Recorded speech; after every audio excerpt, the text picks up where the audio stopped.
In the depression of freezing point experiment, अब ये question पूछे कि vapour pressure of the solution is less than that of pure solvent, vapour pressure of the solution is more than that of pure solvent. Okay, now guys में बहुत easy है question, देखिए कैसे करना है।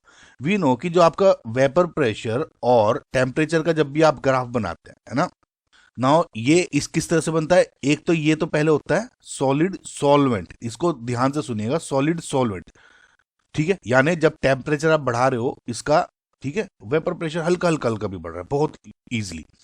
लेकिन एक पॉइंट ऐसा आता है जिसको आप क्या बोलते हो, TF यानी फ्रीजिंग पॉइंट।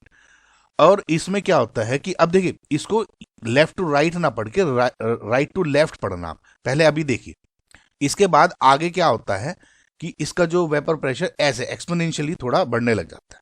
अब इसको कैसे देखोगे आप कि जैसे जैसे टेम्परेचर बढ़ रहा था वेपर प्रेशर डिक्रीज हो रहा था, लेकिन आफ्टर फ्रीजिंग पॉइंट जो वेपर प्रेशर है सडनली डिक्रीज हुआ, समझ में आया? अब ये देखिए, ये था मेरा प्योर लिक्विड सॉल्वेंट।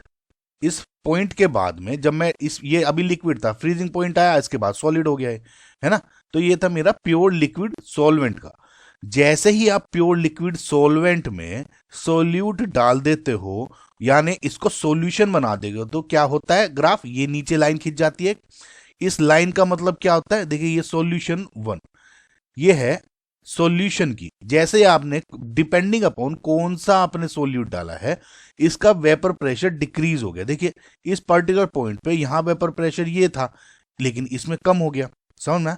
सिमिलरली आप एक और ऐसे देख सकते हो कि कोई और सोल्यूट डाला, सपोज सॉल्यूशन 2 है, उसका मे बी और डिक्रीज हुआ होगा। तो कुल मिला के प्योर सॉल्वेंट में जब भी आप सोल्यूट डालते हो वेपर प्रेशर डिक्रीज हो रहा है, तो यानी जितनी भी लाइंस खींचेंगी, चाहे यहां खींच लो यहां खींच लो, सब की सब इसके नीचे ही होंगी, it will be at the top. Okay, समझ में? नाउ एक बात और देखिए, जो ये पॉइंट हो गया TF1, ये हो गया मेरा प्योर सॉल्वेंट के लिए। अगर मैं सॉल्यूशन के लिए देखता हूं, ये क्या हो गया, TF2 फॉर एग्जाम्पल, यानी फ्रीजिंग पॉइंट इस सॉल्यूशन का यहां पे, ठीक है। एक बात और आपको गौर से देखनी पड़ेगी, जैसे ये वाला हो गया फ्रीजिंग पॉइंट। जब मैं बोलता हूं फ्रीजिंग पॉइंट, तो ये किसका फ्रीजिंग पॉइंट है, it is of solvent alone, solvent का, ठीक है, ये सॉल्यूशन का नहीं है, this is freezing point of solvent, समझ में? यानी जब मैं नीचे नीचे जा रहा हूं, तो ये जब पॉइंट आ रहे हैं, जैसे ये मैंने कहा कि इस पॉइंट पे liquid phase started turning into solid phase, तो ये पॉइंट जो होते हैं इसमें हम ये कह देते हैं कि जो लिक्विड सॉल्वेंट, ध्यान से सुनिएगा, and solid solvent are in equilibrium, both phases equilibrium पे है। सिमिलरली अगर मैं इस सॉल्यूशन 1 के पे भी कह रहा हूं इस पॉइंट पे, ठीक है, इस पॉइंट पे भी सॉलिड सॉल्वेंट और solid sorry and liquid solvent are in equilibrium, समझ में आया?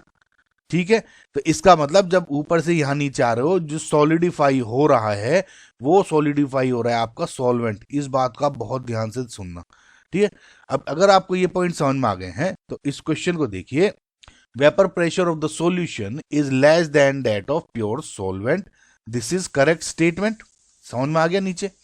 Vapour pressure of the solution is more than that of pure solvent, this is incorrect, ये तो उसका उल्टा ही हो गया। Only solute molecule solidify at the freezing point, incorrect. Only solvent molecule solidify at the freezing point, मैंने बताया था कि सॉल्वेंट और लिक्विड और सॉलिड फेज में ही इक्विलिब्रियम में है, यानी वे ही सॉलिडिफाई हो रहा है, सॉल्यूट नहीं, तो इसका मतलब दिस इज करेक्ट। सो आपका A and D are correct, that means जो आपका ऑप्शन नंबर 3 है इज योर फाइनल आंसर।